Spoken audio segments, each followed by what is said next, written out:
1 Tessalonicenses, capítulo 5, do verso 1 ao 11, texto precioso que Deus permitiu pelo Espírito Santo que o apóstolo Paulo entregasse àquela igreja na cidade de Tessalônica, mas que chega até nós hoje aqui como palavra do Senhor Jesus para todos nós.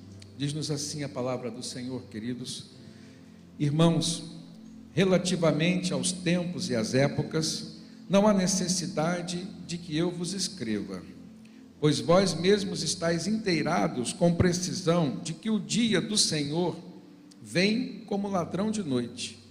Quando andarem dizendo paz e segurança, eis que lhes sobrevirá repentina destruição, como vêm as dores de parto àquela que está para dar à luz, e de nenhum modo escaparão. Mas vós, irmãos, não estáis em trevas, para que este dia, como ladrão, vos apanhe de surpresa. Porquanto vós todos sois filhos da luz e filhos do dia, não somos da noite nem das trevas. Assim, pois, não durmamos como os demais. Pelo contrário, vigiemos e sejamos sóbrios. Ora, os que dormem, dormem de noite, e os que se embriagam, é de noite que se embriagam. Nós, porém, que somos do dia, sejamos sóbrios, revestindo-nos da couraça da fé e do amor, e tomando como capacete a esperança da salvação, porque Deus não nos destinou para a ira, mas para alcançar a salvação mediante nosso Senhor Jesus Cristo, que morreu por nós, para que vigiemos, para que quer vigiemos, quer durmamos, vivamos em união com Ele. Consolai-vos, pois, uns aos outros e edificai-vos reciprocamente, como também já estáis fazendo. Amém, queridos? Amados, conselhos para uma vida abundante em Cristo Jesus. Estamos diante de um texto em que o apóstolo Paulo escreve aos irmãos, já no final da sua primeira carta aos Tessalonicenses. Aparentemente, o apóstolo Paulo está se referindo à volta do Senhor Jesus, e um texto que procurava dar conselhos aos irmãos que estavam preocupados com o dia da vinda, a data da vinda, quando seria. Então, o apóstolo Paulo vem dizer: olha, mais importante do que saber o dia é estar preparado para esse dia. O apóstolo Paulo traz conselhos maravilhosos. Ele, de certa forma, pastoreia aquela igreja, fala sobre a certeza da volta do Senhor Jesus, que naquele tempo era incerta para muitas pessoas. Pessoas estavam se convertendo, precisando ser discipuladas, precisando de conhecimento da palavra de Deus. Muito se falava sobre a volta de Jesus, que Jesus iria voltar, que ele tinha ressuscitado, mas que ele viria voltar para buscar a sua igreja, a quem o próprio apóstolo Paulo denominou como noiva do Senhor, fazendo uma comparação com a vinda do noivo para um casamento que era feito assim de uma forma surpreendente, e buscando a sua noiva para a cerimônia. Então Paulo diz: olha, a igreja é a noiva de Cristo, ele virá de forma surpreendente buscá-la para as bodas, se referindo então ao momento em que Jesus haveria de vir para nos levar, enquanto igreja dele, para os céus com ele. Então o apóstolo Paulo diz claramente: a volta do Senhor Jesus é certa. A questão é que não sabemos quando exatamente, mas Jesus fez questão de dizer que, apesar da data ser incerta, ela seria repentina. De repente, Jesus haveria de voltar. O próprio Senhor Jesus fez comparação com a atitude de um ladrão que não avisa, porque se ele avisar o dia que ele vai, não vai dar certo aquilo que ele está planejando fazer. Mas eu creio que para a igreja do Senhor Jesus hoje, o mais importante é nós compreendermos como esperar o Senhor voltar, como agir, como reagir, porque todos nós somos a cada instante provados, tentados a agirmos e reagirmos de certas maneiras que precisam ser em conformidade com aquilo que Jesus desejou que fôssemos. em termos de caráter, que Jesus desejou que tivéssemos. Qual é o comportamento? E nós entendemos que o nosso comportamento, mediante algumas circunstâncias que nós esperamos, vai influenciar diretamente na maneira como nós vamos obter aquilo que desejamos. Da mesma forma que alguns se deixam levar pela ansiedade, e antes mesmo de acontecer aquilo que eles desejavam que acontecesse, eles foram prejudicados pelo próprio sentimento que permitiram existir nas suas mentes, na sua alma, que seria a ansiedade. Em vez de usar a fé, se deixaram ser dominados pela ansiedade. Alguns se deixaram ser dominados pelo medo. Então nós compreendemos nesse sentido a necessidade dessa palavra do apóstolo Paulo falar para aqueles irmãos: aguardem, mas como aguardar? Então a primeira coisa que nós vemos Paulo dizer é que a volta de Jesus é certa, mas o dia é incerto e repentino. Eu volto ao primeiro verso com os irmãos, quando ele diz: irmãos, relativamente aos tempos e às épocas, não há necessidade de que eu vos escreva, pois vós mesmos estáis inteirados com precisão de que o dia do Senhor vem como um ladrão de noite. Quando andarem dizendo paz e segurança, eis que lhes sobrevirá repentinamente destruição. Aqui há um detalhe muito importante. Uma das coisas que nós entendemos ser a atitude do anticristo, que certamente precederá a volta do Senhor Jesus, é a figura de um pacificador, daquele que haverá de trazer um sentimento de tranquilidade, de paz mundial. Enquanto que não é essa tranquilidade que Deus deseja que nós tenhamos, porque quando nós estamos tranquilos, pensamos nos cristãos, então a tranquilidade é boa. Mas quem ainda não conheceu Jesus, quem ainda não entregou a sua vida a Jesus, essa tranquilidade não é boa. Esse sentimento de paz é falso.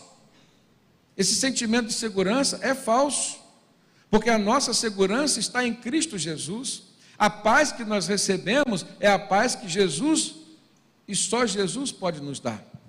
Ele mesmo disse: deixo-vos a paz, a minha paz vos dou, não vos la dou como o mundo a dá. Então existe uma outra paz que o mundo está sempre propagando, difundindo, e dizendo que é possível ter. É essa a paz que o mundo tenta nos oferecer, que o anticristo vai estar pregando quando vier, justamente para enganar as pessoas com um sentimento de que está tudo bem,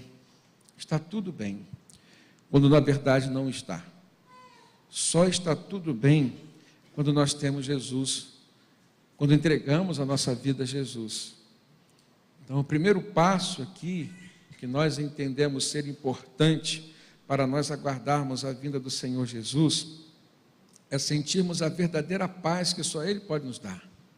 Sentimos a verdadeira segurança que só Ele pode nos dar, e que essa paz e essa segurança que o mundo vem pregando, ela é uma paz e uma segurança falsa.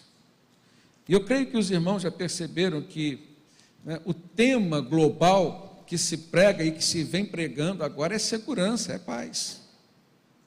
Esse é o tema global, o que já se constitui um sinal do fim dos tempos. Mas será que é paz e a segurança que realmente nós que conhecemos Jesus e já sentimos essa paz, será que essa paz será possível para o mundo inteiro sentir? Sem Jesus não é possível. Outro ponto importante, e aqui Paulo vem dizer claramente, enquanto nós aguardamos, o conselho que ele traz por parte do Espírito Santo é a vigilância. A volta de Jesus exige de nós vigilância. O apóstolo Paulo então faz uma comparação entre os filhos da luz e os filhos das trevas. Ele diz: filhos da luz são os filhos do dia, e os filhos das trevas são os filhos da noite. E ele diz: o que se faz de dia, o que se faz de noite?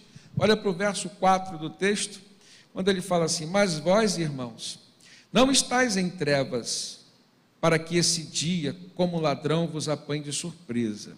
Então ele está falando para os cristãos, para nós. Nós não estamos em trevas, então, portanto, não seremos pegos de surpresa. Porquanto vós todos sois filhos da luz e filhos do dia. Nós não somos da noite nem das trevas.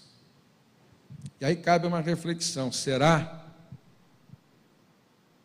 Porque só quem sabe quem é realmente um cristão verdadeiro é Jesus Cristo. E aqueles que receberam o Espírito Santo da parte do Senhor Jesus. Nós cristãos, nós cremos que podemos dizer que temos a certeza do Espírito Santo em nós, porque ele nos convence do pecado, da justiça e do juízo. Ele nos consola diante das nossas angústias, diante das nossas dores, diante das nossas perdas. O Espírito Santo nos dá conselhos, ele é o Paráclitos que no Novo Testamento foi anunciado, ele é o Espírito da sabedoria que o próprio Senhor Jesus pediu que haveria de ser entregue a nós. Jesus disse que ia pedir a Deus para que fosse entregue a nós. Então nós percebemos, mediante a nossa própria experiência, que o Espírito Santo está em nós. E, portanto, se está em nós, ele é o selo da salvação, a Bíblia assim o diz, nós podemos dizer, temos certeza da salvação. Mas aquele que está em Cristo, a Bíblia diz que ele não permanece no pecado.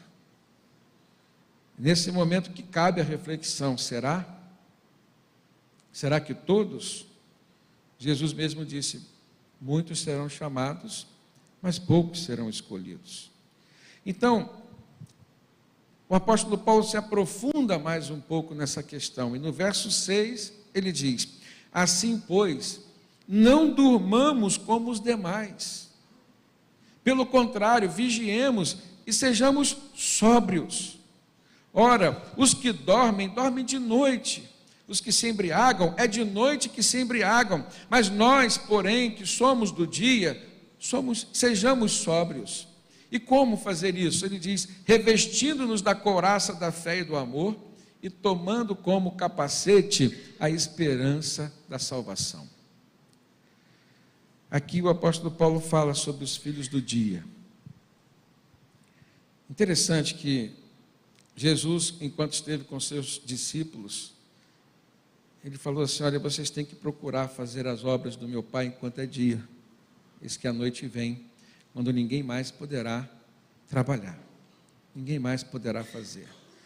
Jesus não se referia exatamente àquilo que se faz de dia ou àquilo que se faz de noite, em comparando comportamentos que vêm do caráter, mas Jesus estava se referindo à oportunidade temporal. Então, se eu tenho tempo, se eu tenho saúde hoje, se eu tenho disposição, então eu preciso usar o meu tempo, a minha saúde, a minha disposição para servir a Deus, porque poderá chegar um dia, e ele vai chegar para todos nós, em que não mais o poderemos fazer. Essa foi a palavra de Jesus.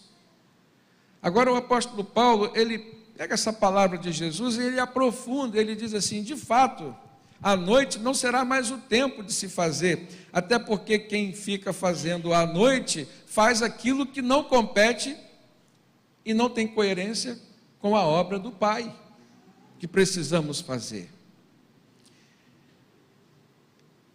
Os filhos do dia não ficam dormindo, disse o apóstolo Paulo. Esse não dormir tem para nós o significado, e eu entendo que o sono aqui representa essa apatia espiritual, que muitas pessoas não conseguem, né? Elas desenvolvem, aliás, elas permitem ser dominadas por essa apatia, no que diz respeito às coisas espirituais. O ser humano que não conhece a Jesus, e é por isso que a mensagem do anticristo vai ser paz e segurança, ele busca fugir dessa questão. Quando Jesus veio ao mundo pregar o evangelho da salvação, as pessoas que procuravam mais Jesus eram aquelas que não tinham paz, que não tinham segurança, que tinham fome, que tinham sede, que eram injustiçadas, marginalizadas, alijadas da sociedade, de todo o benefício que a sociedade podia ter. Mas no palácio, nas mansões, dificilmente se procurava Jesus, porque estava lá um sentimento dessa falsa paz, dessa falsa segurança. E, portanto, uma apatia espiritual. Pecado, deixa esse assunto para depois. A volta de Jesus, o fim dos tempos, inferno, céu, deixa isso para depois. Eu tenho tantos planos aqui para a terra ainda e eu creio que eu vou desenvolvê-los. Não é essa a sensação falsa de quem desenvolve uma segurança nos seus bens, uma segurança nos seus projetos pessoais, nos seus sonhos materiais? Não é essa a falsa sensação de quem se sente em paz, porque tem acesso a uma saúde, a um sistema de saúde mais privilegiado? Entre outras coisas mais. Agora pare e pense um pouquinho que tudo aquilo que te leva a sentir essa falsa sensação de paz, essa falsa sensação de segurança, não vem de Deus. Não é obra do dia, nem dos filhos da luz. Portanto, nós não podemos ficar dormindo. Não podemos ter apatia espiritual. Não podemos ter uma falta de atenção com relação à vida que temos aqui, às pessoas que Deus colocou no nosso caminho. A parábola do bom samaritano, Jesus fez questão de dizer: nós não fomos criados para vivermos uma vida, especificamente e exclusivamente para nós mesmos. Não faz sentido você desenvolver uma espiritualidade somente no templo, como o sacerdote e o levita, que viram um homem à beira do caminho quase morto e passaram de largo, contornaram. O que faz sentido para nós, irmãos, é vivermos reconhecendo Deus em todas as circunstâncias das nossas vidas. Se alguém no nosso caminho, precisamos ver que foi Deus quem permitiu que ele estivesse ali, ou até mesmo Deus quem o colocou ali. E o sacerdote não teve essa percepção, o levita não teve essa percepção, só o samaritano que teve, que não era um homem tão religioso quanto o sacerdote e o levita, mas foi alguém que teve a sensibilidade de ver no seu semelhante uma obra de Deus a ser feita na vida daquele homem. É isso que Deus requer de nós. O não estar dormindo, não ficar dormindo, é isso. Há muitos cristãos dormindo, irmãos, apesar de serem filhos da luz, apesar de serem filhos do dia, estão vivendo como filhos da noite. Outro detalhe que Paulo diz é que nós devemos ser vigilantes e sóbrios. Enquanto filhos do dia, precisamos ser vigilantes, e essa vigilância é uma atenção tanto aos eventos exteriores a nós, quanto aos eventos interiores, do nosso interior. O que é um evento exterior? Tantas coisas acontecem ao nosso redor, coisas que chamam a nossa atenção, coisas que atraem os desejos do nosso coração, coisas que inclinam a nossa mente a tomar algum tipo de decisão. Isso são os eventos externos ou exteriores a nós. E os eventos internos no nosso interior, precisamos dar atenção também. O que o seu coração anseia? O que a tua alma anseia? No Salmo 42, o salmista diz: a minha alma anseia por ti, ó Deus. No Salmo 84, Davi diz: quão amáveis são os teus tabernáculos, ó Senhor dos exércitos. A minha alma suspira e desfalece pelos atos do Senhor. Evento interno, interior à alma.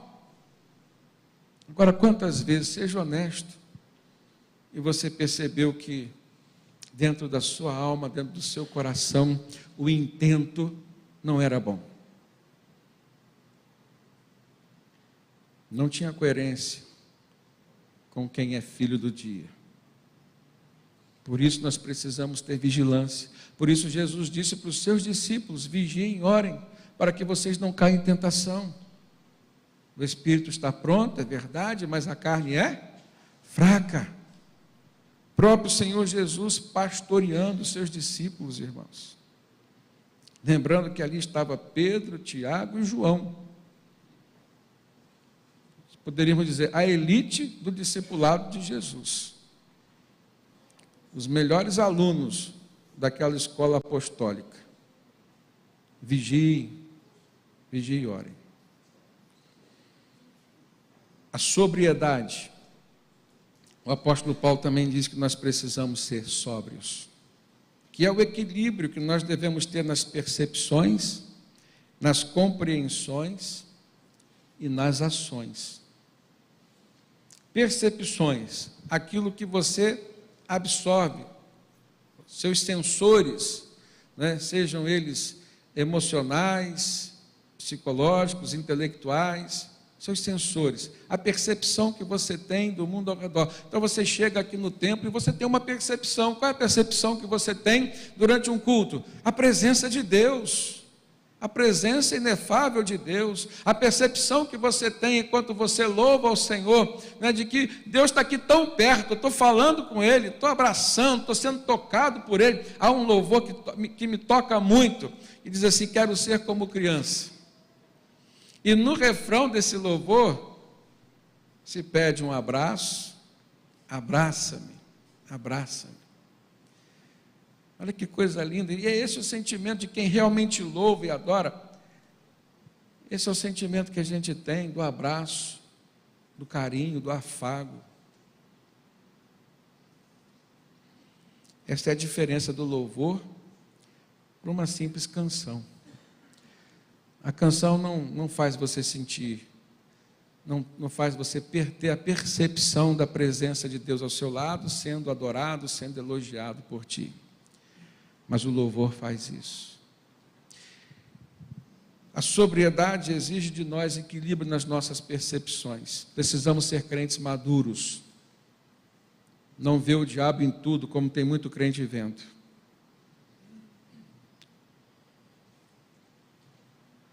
Às vezes são os teus olhos que precisam ser limpos, purificados, santificados. Jó, na sua angústia, buscando uma razão para todo o sofrimento, em que seus amigos estavam acusando de pecado, ele disse, Senhor, fiz uma aliança com os meus olhos, para não os profanar. Estava dizendo, Senhor, eu não tenho olhado mais com um olhar cobiçoso, invejoso. E os nossos olhos são sensoriais, eles permitem a percepção do ambiente, do meio externo. Mas não é só a questão das percepções, é o equilíbrio nas compreensões. Como você compreende? Como você compreende a sua vida, como você compreende, né, o ambiente, a vida do outro. Irmãos, Jesus requer de nós o amor. Como filhos da luz, nós precisamos ter compreensão em relação ao nosso irmão. Ele não pensa como nós, ele não tem obrigação diante de Deus de gostar das mesmas coisas que nós gostamos, mas eu tenho a obrigação diante de Deus de respeitá-lo. Eu tenho essa obrigação diante de Deus de amá-lo. Eu tenho que ter equilíbrio na compreensão do meu irmão, do jeito dele de pensar, de não pré-julgá-lo. Lembra que Jesus disse, olha, com a mesma medida que você julgar, você será julgado. Cuidado com a régua que você usa para medir o coração do outro. Isso é compreensão, seja equilibrado, seja equilibrado. Então é ter equilíbrio nas percepções, nas compreensões. Agora veja como isso é uma sequência, um encadeamento. Se você é uma pessoa equilibrada, as suas atitudes, elas nascem a partir daquilo que você compreende. E aquilo que você compreende é produzido a partir daquilo que você percebe, daquilo que você vê, daquilo que você escuta. Como que você tem escutado as pessoas, se é que tem escutado? Nós estamos vivendo a era da mensagem. Tenho falado com alguns amigos, parece que telefone não existe mais. Nesse aparelho aqui é só para mandar mensagem escrita. E aí a gente vê casais passando por dificuldades, casamento com dificuldade, já não se ouve mais nem a voz do cônjuge, é só mensagem escrita. Uma vez eu falei para um amigo meu, em crise no casamento, como é que está a sua comunicação com ela? Eu mando mensagem, estou trabalhando, estou mandando mensagem, estou assim, vem cá, como é que é a sua mensagem? Como é que são as suas mensagens? Até ameacei pegar o celular dele para ver, mas olha, entrou em pânico. Mas ele falou tudo escrito. Nós já temos um problema que é o português. Pontuação, expressão, sentimento através de palavras. A pessoa escreve de um jeito, o outro lê do outro. Custa gravar um áudio? Eu falei para ele, rapaz, grava um áudio, você precisa reconquistar a sua esposa, ela precisa ouvir tua voz, capricha na voz. Ela precisa ouvir novamente a sua voz. E aí, como que a compreensão vai afetar na ação? Como? A partir daquilo que você entende. A comunicação é fundamental, porque vai desenvolver ou vai desencadear em atitudes, em ações que serão fundamentais para uma vida feliz. Sábios conselhos para uma vida abundante em Cristo Jesus. Tem muita gente curiosa para quando Jesus vai voltar e está perdendo tempo, porque se nem Jesus soube dizer, ele falou assim, tem coisas que estão reservadas ao Pai, mas não estão fazendo o dever de casa. Estão buscando as coisas mais complexas e estão deixando de fazer as mais simples, que são as fundamentais. Ser sóbrio aqui significa você ter um juízo equilibrado, não se deixar levar pelos prazeres superficiais, nem tampouco pelas ilusões desse mundo. Quando a pessoa está num estado contrário ao estado de quem está sóbrio, ele está embriagado, não é assim? Uma pessoa embriagada, ela perdeu o juízo, ela não tem mais domínio sobre o que fala, sobre o que faz, e não é assim que Deus quer. Nós devemos nos revestir com a couraça da fé e do amor. Como filhos da luz, filhos do dia, o conselho que o apóstolo Paulo traz para aqueles irmãos, em vez de ficarem especulando datas e tantas outras coisas, façam o dever de casa, revistam-se com a couraça da fé e do amor. Sem fé é impossível agradar a Deus, tá? Mas sem fé é impossível vencer as tentações. Sem fé é impossível vencer as tentações. Porque a fé e o temor estão intimamente ligados. Quem não tem fé não tem temor nenhum. Por isso que o ateu, ele age completamente dissimulado em relação à palavra de Deus. Ele não tem temor porque não tem fé. Agora, o cristão tem fé em Deus, vai ter temor. Porque se você crê que Deus é amor, você precisa crer que Ele é justiça também. Ele é rei, Ele é o Senhor dos exércitos. O amor é aquilo que nos faz conquistar as pessoas. E pelo amor nós fomos conquistados por Jesus. Amém, irmãos? Quem aqui nunca sentiu o amor de Jesus? Quem aqui nunca sentiu? Nós já sentimos. E foi por esse amor, a Bíblia diz que Ele nos amou primeiro. Ele nos amou primeiro. Então o amor nos faz conquistar as pessoas, e dentro desse rol de pessoas estão até aquelas que não gostam de nós. Amai os vossos inimigos, o que a palavra de Deus nos diz. Amar os amigos é fácil, porque o amor conquista. Então essa fé nos ajuda a vencer as tentações de fora e de dentro. E o amor nos faz conquistar até mesmo os nossos inimigos. Então, se queremos ser vencedores nas lutas, precisamos da fé e precisamos do amor. Por isso que Paulo diz, vocês têm que se revestir com a couraça. Um soldado usa uma couraça, um lutador usa uma couraça, e a couraça que o cristão precisa usar é da fé e do amor. Mas, sobretudo, ele diz ainda, usem o capacete da esperança da salvação. Use como capacete a esperança da salvação. Capacete, irmãos, é um instrumento de proteção, tanto para o soldado quanto para o trabalhador. O trabalhador da construção civil usa o capacete, o soldado usa o capacete, a cabeça é um dos órgãos mais sensíveis e precisa ser protegido. E por que a esperança da salvação nos protege? Por que a esperança da salvação nos protege? E Paulo coloca isso como sendo um instrumento de proteção. Quando o inimigo vem te acusando, você vai dizer, eu já fui perdoado por Cristo Jesus.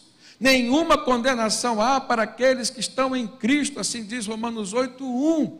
Eu tenho a certeza do meu perdão, tenho a certeza da minha salvação.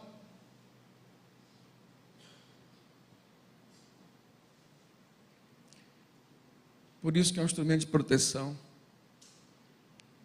Nessa caminhada de fé, conheci algumas pessoas que desistiram, porque a voz do inimigo acusador foi mais forte do que a convicção que elas tinham da salvação.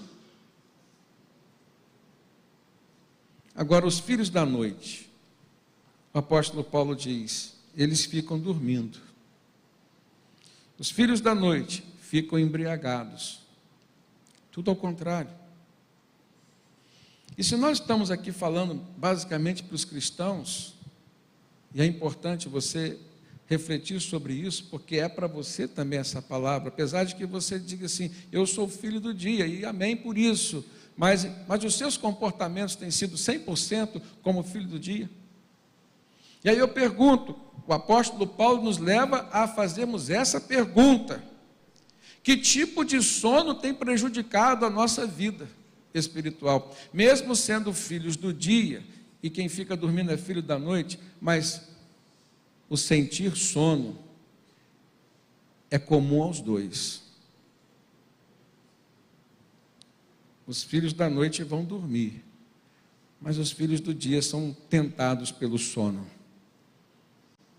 Que tipo de sono tem tentado você? Vê se o Espírito Santo te revela isso. Quando ele diz que os filhos da noite ficam embriagados, que tipo de embriaguez tem comprometido a tua reputação diante das pessoas? Tem roubado a tua alegria? Interessante que a pessoa que bebe e bebe porque quer ficar alegre. Eu me lembro de uma festa, de uma célula que eu fui participar, logo no início do ministério, 2006.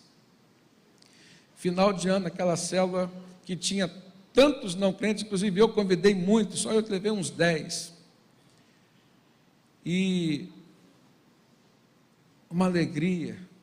E um levantou e disse assim, gente, parece que nós estamos no céu. Todo mundo rindo aqui, mas ninguém está bebendo. Eu que fui criado no Evangelho não consegui compreender a profundidade daquela palavra, daquela reflexão. Depois eu fui compreender que quem não tem Jesus no coração não pode ter o Espírito Santo, não tem a alegria do Espírito Santo. Então ele procura alegria onde? Na bebida. Bebe para ficar alegre. Se embriaga porque queria ficar alegre, mas depois que se embriaga só arruma problema, só constrói tristeza. É a ressaca do dia seguinte. Vai colher os frutos daquela falsa alegria. Agora, pastor, eu não bebo. Tudo bem, mas o que tem embriagado a sua alma? Só a bebida? Na bebida embriaga o corpo. Mas tem muitos pecados que têm embriagado a nossa alma, o nosso espírito, e tem roubado a alegria que o Espírito Santo pode nos dar. Cabe a nós É você com o Espírito Santo pedindo ao Senhor para revelar a você. O apóstolo Paulo escreve sobre esse mesmo assunto aos Efésios. Abra sua Bíblia na carta aos Efésios, capítulo 5, no verso 8 até o 14, o texto diz assim. Interessante que ele pastoreia os Tessalonicenses, pastoreia os Efésios também. Né? Toca no mesmo assunto com abordagens um pouco diferentes. Mas Efésios 5, 8 ele fala: pois outrora erais trevas, vocês eram das trevas, porém agora vocês são luz no Senhor. Então andem como filho da luz, e não das trevas. E aí ele vai mais claro, atinge mais claramente as pessoas. Ele diz assim: porque o fruto da luz consiste em toda bondade, justiça e verdade. Está aqui com todas as letras. Bondade, justiça e verdade. Provando sempre aquilo que é agradável ao Senhor. E não sejais cúmplices nas obras infrutíferas das trevas, antes, porém, reprovai-as. Você que é crente, chamado pelo Senhor Jesus, então você tem que ser o primeiro a reprovar as conversas tolas, os assuntos infrutíferos, aquilo que te leva a escarnecer o Evangelho, o nome de Deus. Você tem que ser o primeiro a reprovar. Porque o que eles fazem em oculto, diz o apóstolo Paulo, o só referir é vergonha. Só em mencionar já é vergonhoso. Mas todas as coisas, quando reprovadas pela luz, se tornam manifestas, porque tudo que se manifesta é luz, pelo que diz, e aí ele cita: desperta, ó tu que dormes, levanta-te de entre os mortos, e Cristo te iluminará. Amém, irmãos? Sai desse sono, sai desse sono. Acorda para a vida que o Senhor tem para te dar. Levanta-te de entre os mortos. Você talvez esteja vivendo como um morto espiritualmente, não tem mais alegria, não tem mais motivação, não tem servido ao Senhor, não tem sentido o abraço de Deus, não tem sentido. Então você precisa ser ressuscitado. Levanta-te de entre os mortos e Cristo te iluminará. Por último, irmãos, existe um propósito de Deus para seus filhos, que é para além das ações e das reações de um homem natural. Até porque, se somos filhos de Deus, somos sobrenaturais. Já houve um sobrenatural na nossa vida. Mas nesse texto, aos Tessalonicenses, o apóstolo Paulo diz, finalizando essa parte da sua carta, ele diz que há um propósito de Deus para nós, que é para além daquilo que é natural às pessoas. Tem algo sobrenatural de Deus como propósito para mim e para você. Olha no verso 9 em diante: porque Deus não nos destinou para a ira, mas para alcançar a salvação, mediante nosso Senhor Jesus Cristo. Primeiro, irmãos, o propósito de Deus para a nossa vida sempre foi e será a nossa salvação por Jesus Cristo, amém? Esse é o primeiro e mais importante propósito de Deus para nós. E não adianta alguém dizer para você que existe predestinação, que uns foram predestinados para serem salvos e outros foram predestinados para ir para o inferno. Isso não condiz com esses textos que nós estamos lendo aqui. Se Paulo diz: Deus não nos destinou para a ira, mas para alcançarmos a salvação, então, se há uma predestinação, irmãos, é para que todos sejamos salvos, amém? Agora, olha o que o apóstolo Pedro também vem confirmar. Segunda carta de Pedro 3, 9 até o 11. Não retarda o Senhor a sua promessa, como alguns a julgam demorada, pelo contrário, Ele é longânimo, paciente para convosco, não querendo que nenhum pereça, senão que todos cheguem aonde? Ao arrependimento. Essa é a vontade expressa do Senhor, esse é o propósito de Deus para a nossa vida. E nesse texto não é mais o apóstolo Paulo quem está falando, e sim o apóstolo Pedro. E ele toca no mesmo assunto do apóstolo Paulo, Olha só no verso 10. Virá, entretanto, como ladrão. Ele toca no assunto da volta de Jesus. Irmãos, todo o propósito de Deus se encaixa. Ele nos criou para a sua glória, nos deu livre-arbítrio para que a nossa adoração fosse voluntária e espontânea, mas o homem, mediante a tentação do maligno, a serpente convenceu Eva, convenceu Adão, eles pecaram, então foram destituídos da glória de Deus, e aí Deus faz um plano de salvação eterno, Ele manda Jesus a este mundo, porque a vontade de Deus desde o princípio era que vivesse em comunhão eterna com a criatura, com o homem.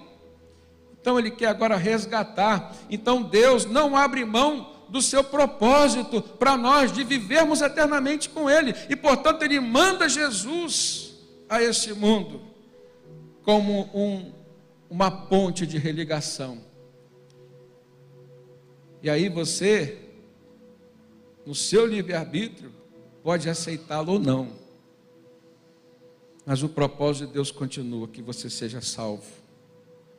Que você chegue ao arrependimento, porque sem arrependimento não há conversão, também não há salvação. Mas entretanto, tudo isso vai ter um fim. Vai chegar um tempo que não vai ter mais oportunidade. Jesus virá, entretanto, como ladrão.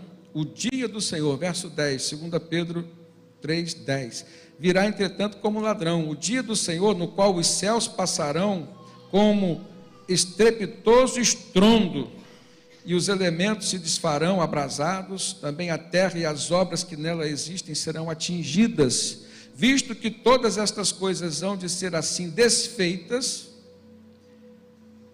deveis ser tais como os que vivem em santo procedimento e piedade, ou seja, vocês devem viver como os filhos da luz. Santo procedimento é o que? Um comportamento santo. Piedade, uma vida cada vez mais voltada para Deus. Então, o primeiro propósito de Deus, que transcende a questão natural da nossa vida, é a nossa salvação. O segundo propósito de Deus está no verso 10. Ele morreu por nós para que, quer vigiemos, quer durmamos, vivamos em união com Ele. O segundo propósito de Deus para nós é vivermos em união com o Pai. Ele não abre mão dessa comunhão. Então cabe a nós, irmãos, vivemos em santidade, sem buscar a paz e a santidade, sem a qual ninguém verá a Deus, sem a qual ninguém terá comunhão com Deus. Terceiro propósito de Deus para nós, verso 11: consolai-vos, pois, uns aos outros e edificai-vos reciprocamente, como também estáis fazendo. O terceiro propósito de Deus para nós, que vai para além do natural, é que nós tenhamos atitudes de amor. E quais são essas atitudes de amor? Ele cita a consolação, ele cita a edificação do outro. Olha para quem está do seu lado e dá uma olhadinha assim. Essa pessoa, ela é especial para Deus, assim como você é também. E um dos propósitos de Deus para a sua vida, para a minha vida, é que nós nos edifiquemos uns aos outros. Essa edificação é a construção de um novo ser, de uma nova pessoa, uma pessoa melhor. Irmão, pode contar com as minhas orações. Irmão, se precisar de um ombro amigo, pode contar comigo. Se precisar que eu te escute, eu vou te escutar. E se precisar que eu te fale umas verdades, eu vou falar também. Isso é você ser um instrumento de Deus para edificação mútua. Ou seja, da mesma forma que vai para lá, vem para cá. Eu não posso só querer para mim. Eu preciso me dedicar ao meu irmão. Consolai-vos, pois, uns aos outros e edificai-vos reciprocamente. A reciprocidade é isso, né? É caminho de mão dupla. Vai para lá e vem para cá. E aí, meus irmãos, Paulo termina, e eu vou ler apenas os últimos versos, porque aqui estão os sábios conselhos. Continua aconselhando a igreja do Senhor. São conselhos para mim e para você também. A partir do verso 12, Paulo mostra o que é viver em união com Deus. O que é, na prática, consolar, edificar os irmãos. São alguns requisitos que precisam ser praticados. A partir do verso 12.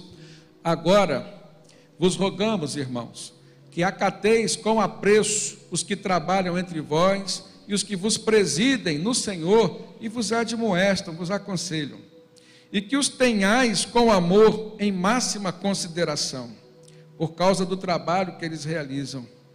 Vivei em paz uns com os outros, não procurando confusão. Exortamo-vos também, irmãos, que admoesteis os insubmissos.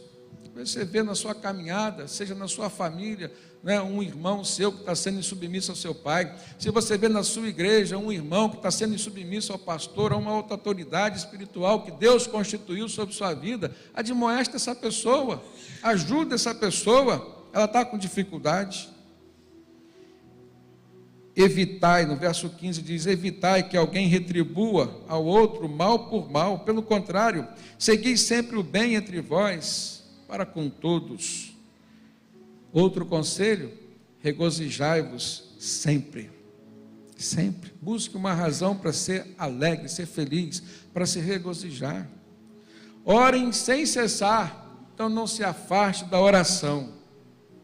O menor conselho é o mais importante. Ore sem cessar. Em tudo dai graças. Seja uma pessoa agradecida a Deus, porque essa é a vontade do Pai que está nos céus. Essa é a vontade de Deus em Cristo Jesus para com vocês. Outro conselho, não apaguem o Espírito Santo, tá? Ele está em vocês, então deixa irradiar o calor da chama do Espírito Santo no coração de vocês. Não diminua e nem queira dominar aquele que Deus designou para te dominar. Ou seja, se nós recebemos o Espírito Santo, foi para que Ele nos dominasse. Jesus disse, o vento sopra onde quer, não sabemos de onde vem nem para onde vai, assim é aquele que é nascido de Deus, e o vento se referia ao Espírito Santo. É para Ele te dominar, não para você dominá-lo. Então não apague o Espírito Santo. Não desprezem as profecias. Deus está falando, você está desprezando. Mas julguem todas as coisas, tá? E retém aquilo que é bom.